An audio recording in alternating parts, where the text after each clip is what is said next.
50 years of film industry. 50 years అనేది ఒకటి మీరు గోల్డెన్ జూబ్లీ సెలబ్రేషన్స్ జరుపుకుంటున్నారు అనుకున్నప్పుడు, పద్మశ్రీ అనేది చాలా ఆలస్యంగా వచ్చిందనిపించిందా? ఏమనుకున్నారు మీరప్పుడు? చాలామంది మీకెప్పుడో రావాల్సిందండి అని అంటున్నారు. అభినందనలు చేస్తూనే. నేను అట్లా అనుకోవట్లేదండి. హ్మ్. ఇది ఒక ఇప్పుడు 2 తెలుగు రాష్ట్రాల్లో అంటే మురళీమోహన్ ఎవరో అందరికి తెలుసు. కానీ భారతదేశం మొత్తంలో 140,00,00,000 మంది జనాభాలో నేను ఒక నల్లపూసని. అంతే కదా! మరి అలాంటి నల్లపూసని ఆళ్ళు సెలెక్ట్ చేసి వాళ్ళు జేశారంటే ఇట్స్ గ్రేట్. అందుకని నేను లేట్‌గా వచ్చిందని అనుకోవట్లా. లేటెస్ట్‌గా వచ్చింది అనుకుంటున్నాను. యాహ్! లేట్‌గా రాలేదు, లేటెస్ట్‌గా వచ్చింది అనుకున్నప్పుడు మీరెంత మొత్తం భారతదేశంలో 140,00,00,000 మందిలో నేనొక నల్ల పూసని అని అనుకున్నప్పుడు కూడా తెలుగు ఫిల్మ్ ఇండస్ట్రీలో మీకంటూ ఒక ప్రత్యేక స్థానం ఉంది. ఆ తర్వాత 50 ఏళ్ల ప్రస్థానం అనేది ఉంది. ఇవన్నీ చూసినప్పుడు అరే! ఎప్పుడో వస్తే బావుండేదే. మీకు ఎవరైతే శ్రేయోభిలాషులుంటారో, ఎవరైతే మీకంటూ అభిమానులున్నారో వాళ్ళందరూ అనుకున్న మాట ఇది కదా! 3 నందులొచ్చాయి మురళీమోహన్ గారికి. పద్మశ్రీ ఇంకా రాలేదే? హ్మ్. ఉంటదండి అది. అంటే చాలామంది మీకెప్పుడో రావాల్సిందండి. ఇప్పుడు దాకా రాలేదా అనేవాళ్ళు కొంతమందైతే, ఏంటి మీకు ఇంత ముందు రాలేదా ఎప్పుడును? అనేవాళ్ళు మేమెప్పుడో కూడా వచ్చాం. ఉన్నారు. హ్మ్. మేమందరం మీకొచ్చిందనుకుంటున్నామండి అన్నారు. హ్మ్. లేదండి రాలేదు ఇదే ఫస్ట్ టైమ్. హ్మ్. ఓహ్! చాలా వరకు ఏంటంటే మనకి ఫిల్మ్ ఇండస్ట్రీ అనగానే మనకి సూపర్ స్టార్‌లు ఎవరైతే ఉన్నారో, ఒక సీనియర్స్ ఎవరున్నారో, వెటరన్స్ ఎవరున్నారో వాళ్ళందరిని సముచిత స్థానం మేము గౌరవించుకోవాలి అనే దాంతో వాళ్ళకి లైఫ్ టైమ్ అచీవ్‌మెంట్ అవార్డ్స్ ఇట్లాంటివన్నీ వస్తుంటాయి. అందులో పద్మ అవార్డ్స్ అనేవి కూడా చాలా ప్రెస్టీజియస్‌గా కనిపించేవుంటాయి. ఆలస్యంగా రావడానికి కారణం ఏమైనా ఉంటుంది అనుకున్నారా మీరు? అదేం లేదు. బట్ ఎవరైనా అప్లై చేసుకోవాల్సిందే. హ్మ్. మొట్టమొదట నేను అప్లై చేసినప్పుడు ఎంపీలకి ఇవ్వరండి అన్నారు. అప్పుడు నేను అప్పుడు ఎంపీని మీరు హ్మ్. పొలిటీషియన్‌గా ఉన్నారని. ఇవ్వకూడదండి ఎంపీలు నాట్ ఎలిజిబుల్ అండి అన్నారు. సరే మానేసాం అయిపోయింది. తర్వాత ఒకసారి చేసాం. అది అంతా అయిపోయినట్టే అనిపించింది. హ్మ్. ఇక్కడి నుంచి పోలీసు మామూలుగా అంతా అయిపోయిన తర్వాత ఎంక్వైరీ అంతా అయిన తర్వాత పోలీసుకి ఇది పంపిస్తారు. ఈయన మీద ఏమైనా కేసులు ఉన్నాయి ఏంటి కేస్ రిపోర్ట్స్ అని. వాళ్ళు ఎక్స్ట్రార్డినరీగా రాసి ఆళ్ళే ఫోన్ చేసి చెప్పారు నాకు. హ్మ్. ఏవండీ ఇట్లా మాకొచ్చిందండి. మాకెప్పుడు ఫైనల్‌లో వస్తది. వచ్చింది. మీ గురించి చెడు రాయడానికి కూడా మా దగ్గర ఏమి లేదు. చాలా ఫెయిర్‌గా బ్రహ్మాండంగా రాసామండి. ఒక క్లీన్ చిట్ ఉందండి. క్లీన్ చిట్ ఉందండి అని అప్పుడే అభినందించేసారు. హ్మ్. మీకు డెఫినిట్‌గా వస్తుందండి అని ఊరుకున్నా. ఊరుకున్నా కానీ ఎవరి దగ్గర అనలా. అది ఇట్లా అన్నారనేది కూడా. కానీ రాలా. హ్మ్. ఏ ఇయర్ అది? ఎప్పుడయింది? ఏ హీరో గుర్తులేదు. 3 ఏళ్ల క్రితం అనుకుంటా. ఓకే. 3 హ్మ్. ఏళ్ల క్రితం. సరే మనకు రాసిపెట్టలేదులే వద్దులే దాని గురించి మానేద్దాం అనుకున్న తర్వాత ఫ్రెండ్స్ అందరూ కొంచెం మనం చేయలేదు ఇంకొకసారి అప్లై చేయండి. సరే లాస్ట్ అండ్ ఫైనల్ ఇది. మూడోసారి అన్నమాట ఇది. మూడోసారిగా అప్లై చేశాం. అలాంటి సెంటిమెంట్ ఉందా మీకేమన్నా? అలా అని మూడోసారి కాదు. అలాంటిది? అది అలా సెంటిమెంట్ ఏం కాదు కానీ, ఈసారి కూడా రాకపోతే ఇక అసలు ట్రై చేయొద్దు అని అనుకున్నా. హ్మ్. సరే అప్లై చేసాం. ఒకరోజు మార్నింగ్ టైము వాక్ చేస్తున్నా. జనరల్‌గా మార్నింగు 6-7 వాక్ చేస్తా ఉంటా.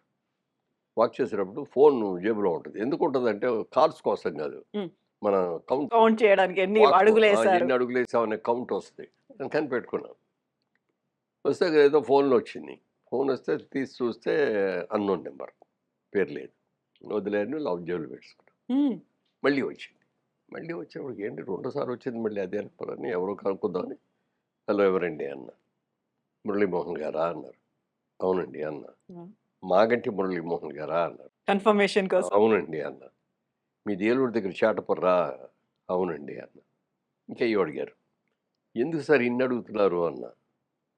ఏం లేదండి మేము ఢిల్లీ నుంచి హోమ్ డిపార్ట్మెంట్ నుంచి మాట్లాడుతున్నాం మేము. హ్మ్. మీకు సెలక్షన్స్‌లో మీ పేరు కూడా ఉందండి. హ్మ్. ఆహ్, అని చెప్పి మీరు తీసుకుంటారా ఇది అన్నాడు. అదేమిటి యాక్సెప్ట్ సార్ చేస్తారా మీరు ఆ! అని? హ్మ్. అదేమిటి సార్ ఆ మాట అన్నారు. హ్మ్. ఎవరినో వద్దా అంటారా అంటే, లేదండి కొన్ని సందర్భాలు జరిగినియి. మా అర్హతకి చక్కగా ఇవ్వలేదని, మాకింత లేట్‌గా ఇచ్చారని అలిగి, అలా అది గవర్నమెంట్‌కి అది మేము క్లారిఫై చేయకోకుండా ఇచ్చేస్తే, రేపొద్దున మీరు రిజెక్ట్ చేశారనుకోండి, మాకు ఇన్సల్ట్ కింద లెక్కొస్తది కదా! అందుకని కనుక్కుంటున్నామండి అన్నా. చాలా సంతోషం నాకైతే చాలా సంతోషంగా ఉంది. పొద్దున్నే మంచి వార్త చెప్పారు. అంత పొద్దున్నే వచ్చింది మళ్ళీ ఆ! కాల్ కూడా. అంటే యూజువల్‌గా మనం ఏదైనా ఆఫీస్ అవర్స్ అనుకుంటాం కదా! లేదు 6:30కో ఎప్పుడో వచ్చింది. హ్మ్. నేను 6-7 నడిచేటప్పుడు, ఆ నడిచే టైంలో మధ్యలో వచ్చింది. ఎగ్జాక్ట్ టైమ్ చూడలేదు అప్పటికి. వచ్చిన తర్వాత సాయంత్రం ప్రెస్ మీట్ ఉంటుందండి. ఆ ప్రెస్ మీట్‌లో ప్రైమ్ మినిస్టర్ గారు అనౌన్స్ చేస్తారు. అప్పుడు దాకా మీరెవరికీ చెప్పకూడదు. "లే లేదని చెప్పనండి" అన్నా. "Even to your family members చెప్పకూడదు" అన్నారు. ఓహ్!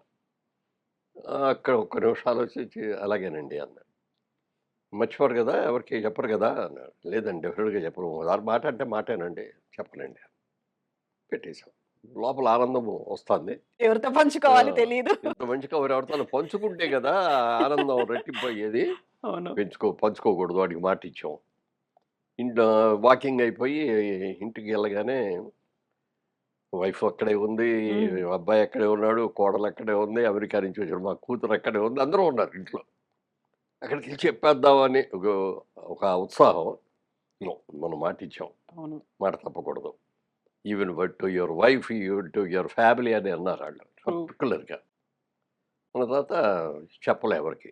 లోపల మాత్రం సాయంత్రం 6 గంటలు ఎప్పుడు అవుద్దా న్యూస్ వస్తదా? ఇంకా 12 గంటలుంది. ఇంక 7 గంటలుంది అనుకుంటా కూర్చొని దాన్ని అట్లా చేసుకొని, సాయంత్రం అయ్యేటప్పటికి మా అమ్మాయి, బాబు వీళ్ళందరూ కలిపి రవీంద్ర భారతిలో ఏదో నాటకం ఉందండి ఎవరో పిలిచారు. హుహు. దానికెళ్తున్నాం అన్నారు. ఎప్పుడు 5:30కి. వెళ్ళొద్దు బాబు ఉండండి అనంటే ఎందుకు అనంటారు. హ్మ్. ఎందుకంటే చెప్పాలి. హుహు. మరి చెప్పనని మాటిచ్చాను. మన మాటిచ్చిన తర్వాత తప్పకూడదు అనుకున్నాం. అవును కదా! అందుకని చెప్పలా. హ్మ్. చెప్పలేదు. సరే ఎళ్తున్నారంటే వెళ్ళండి అన్నా. వద్దు అని అనలేను. అలా అని చెప్పను లేను. సరే వెళ్ళండి అన్నాడు. ఒక సంకట పరిస్థితక్కడ. ఆ! సరే వెళ్ళిపోయారాళ్ళు. వెళ్ళిపోయిన తర్వాత 6 అవుతాంది. ఆహ్, ఛానెల్ మారుద్దాం మావోడిని. హ్మ్. ఛానెల్ మారుద్దాం. ఏదైనా న్యూస్ ఛానెల్ న్యూస్ అని పెడదాం. వస్తది. న్యూస్ చూడాలి అన్నా. ఆ! న్యూస్ తర్వాత చూసుకుందురు గానిలెండి. ఇదేదో ఈ సీరియల్ ఏదో చూస్తే ఇది అయిపోతాంది. ఇది అయిపోయిన తర్వాత చూదురు గానిలే అన్నా. ఆవిడకి చెప్పలేను. ఇట్లా ఏదో న్యూసు పద్మ అవార్డ్స్ వస్తాంది. మన పేరేమన్నా ఉంటదేమో చూద్దామనే మాట కూడా అనలేను. అనలేరు. మనసులో ఇంకో అనుమానం ఉంది. అసలు ఇది రియల్ కాలా? ఫాల్స్ కాలా? అంత ఓకే. పొద్దున్నే ఎందుకొచ్చింది? అంత పొద్దున్నే ఎందుకొచ్చింది? మామూలుగా ఆఫీస్ టైమ్‌లో హ్మ్. చేస్తారు గదా! అవును. అనుకున్న తర్వాత ఫాల్స్ కాల్ అయిందనుకోండి. ఇప్పుడు ఈళ్ళందరికి ముందే చెప్పేసి ఈళ్ళందరూ ఎక్స్‌పెక్ట్ చేసి డిసప్పాయింట్. రాకపోయేటప్పుడు కాల్ డిసప్పాయింట్ అయ్యి, నేను డిసప్పాయింట్ అయ్యి, నేను సిగ్గుపడిపోయి, ఛీ! ముందెందుకు చెప్పావని మళ్ళీ నాకు లేని అనుకోవడం ఇట్లాంటియన్నీ వస్తాయని ఎవరికీ చెప్పలా. 6:15 ఎంతో అయింది. అవును. ఫోన్ మోగింది. ఫోన్ మోగంగానే సారథి స్టూడియో నుంచి రాజేంద్ర అని ఒకాయన సారథి స్టూడియోలో మేనేజర్‌గా ఉంటాడు. "మురళీమోహన్ గారు నమస్కారం అండి" అన్నాడు. "ఆ! నమస్తే ఏమ్మా రాజేంద్ర బాగున్నావా?" అన్నా.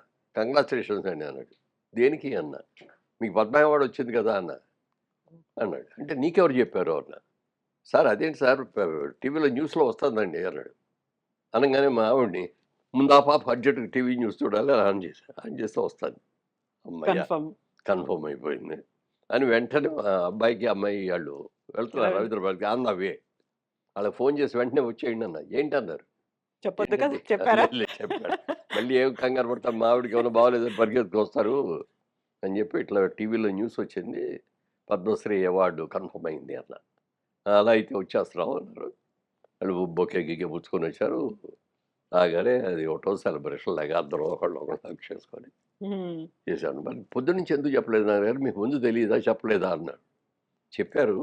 కానీ చెప్పొద్దన్నారు. నాకు కూడా మనసులో చిన్న అనుమానం ఉంది.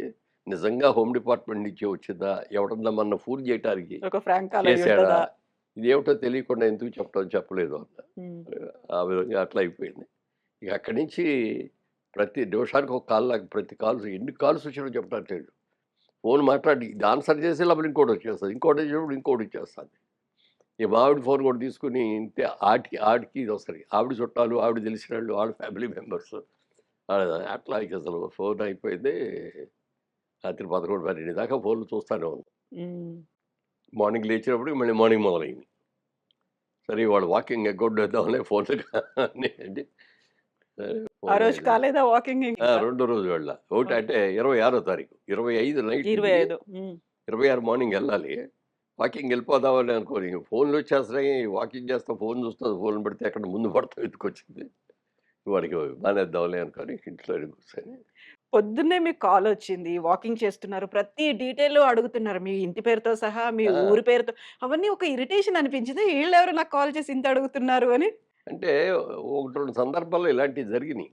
ఆ! ఎందుకు జరిగినాయి అంటే, ఒక రోజున ఢిల్లీ నుంచి ఎవరో ఒకతను ఫోన్ చేసి, "సార్ టైమ్స్ ఆఫ్ ఇండియా నేను రిప్రజెంటేటివ్ అండి. మీతో ఇంటర్వ్యూ కావాలి" అన్నారు. హ్మ్. నాతో ఇంటర్వ్యూ ఏంటండి అది అన్నా. లేదండి ఇక్కడ నేను ఇండియాలో ఉండే రిప్రజెంటేటివ్‌ని. మీ గురించి నాకు తెలుసు. అందుకని ఇంటర్వ్యూ అండి అన్నా. సరే ఆలోచించాను. సరే అంటే ఓకే అండి అన్నా. ఓకే అన్న తర్వాత మళ్ళీ ఏదో ఏదో చెప్పి దానికి అయ్యో ఇవి కొనాలండి, అవి కొనాలండి అని ఒక 50,000 కావాలండి. ఆ! అనుమానం వచ్చింది. ఏమో టైమ్స్‌లో వచ్చిందంటే టైమ్స్ ఆఫ్ ఇండియా కాదు. టైమ్స్. టైమ్స్. న్యూయార్క్ టైమ్సా? New York Times. న్యూయార్క్ టైమ్స్‌లో వచ్చింది అంటే ప్రెస్టీజ్ కదా! అవును. పేపర్‌లో కూడా న్యూస్ రాస్తారు. ఇవాళ ఆయన ఫోటో ప్రామినెంట్‌గా ఏసి ఇది చేశారు హ్మ్. వచ్చింది అని. సరే పంపించాను. ఆడు చెప్పిన డేట్ అయిపోయింది. మళ్ళీ కాల్ రాలేదు. మళ్ళీ ఫోన్ చేయలేదు. ఆర్టికల్ పబ్లిష్ అవ్వలే. అసలు ఇంటర్వ్యూయే జరగల. ఆ! అనుమానం వచ్చి మళ్ళీ చేస్తే స్విచ్ ఆఫ్ అని వచ్చింది ఫోను. ఓహ్! ఎవడో నన్ను ఫూల్ చేశాడురా బాబు అనుకున్నా. అని ఇక్కడి నుంచి మనం చాలా జాగ్రత్తగా ఉండాలి. ఇలా ఫూల్ అవ్వకూడదు ఎవరి దగ్గర కూడా. హ్మ్. అనుకోని అది ఉంది. మనసులో అది ఒకటుంది. అందుకని ఇది ఫాల్స్ కాలేమో అనేది ఒక డౌట్. అనుమానం ఉంది. అయినా అనుమానం కానీ ఉంది. ఆన్సర్స్ ఇస్తున్నారు. ఆ! హ్మ్. అంటే కన్ఫర్మ్ ఇంకా న్యూస్ చూసిన తర్వాత ఇక కన్ఫర్మ్‌డే. ఆ! లేదు అప్పుడు కాదు. మార్నింగ్ పొద్దున్నే నుంచి. మార్నింగ్ మార్నింగ్ నుంచి 6:30కి ఇంక మీకు వేరే కాల్. ఫోన్‌లొస్తుంటే ఏ ఫోన్‌కొచ్చినా ఆతృతగా మళ్ళీ చూడటం. అదేదో వేరే కాల్ అవ్వటం. హ్మ్.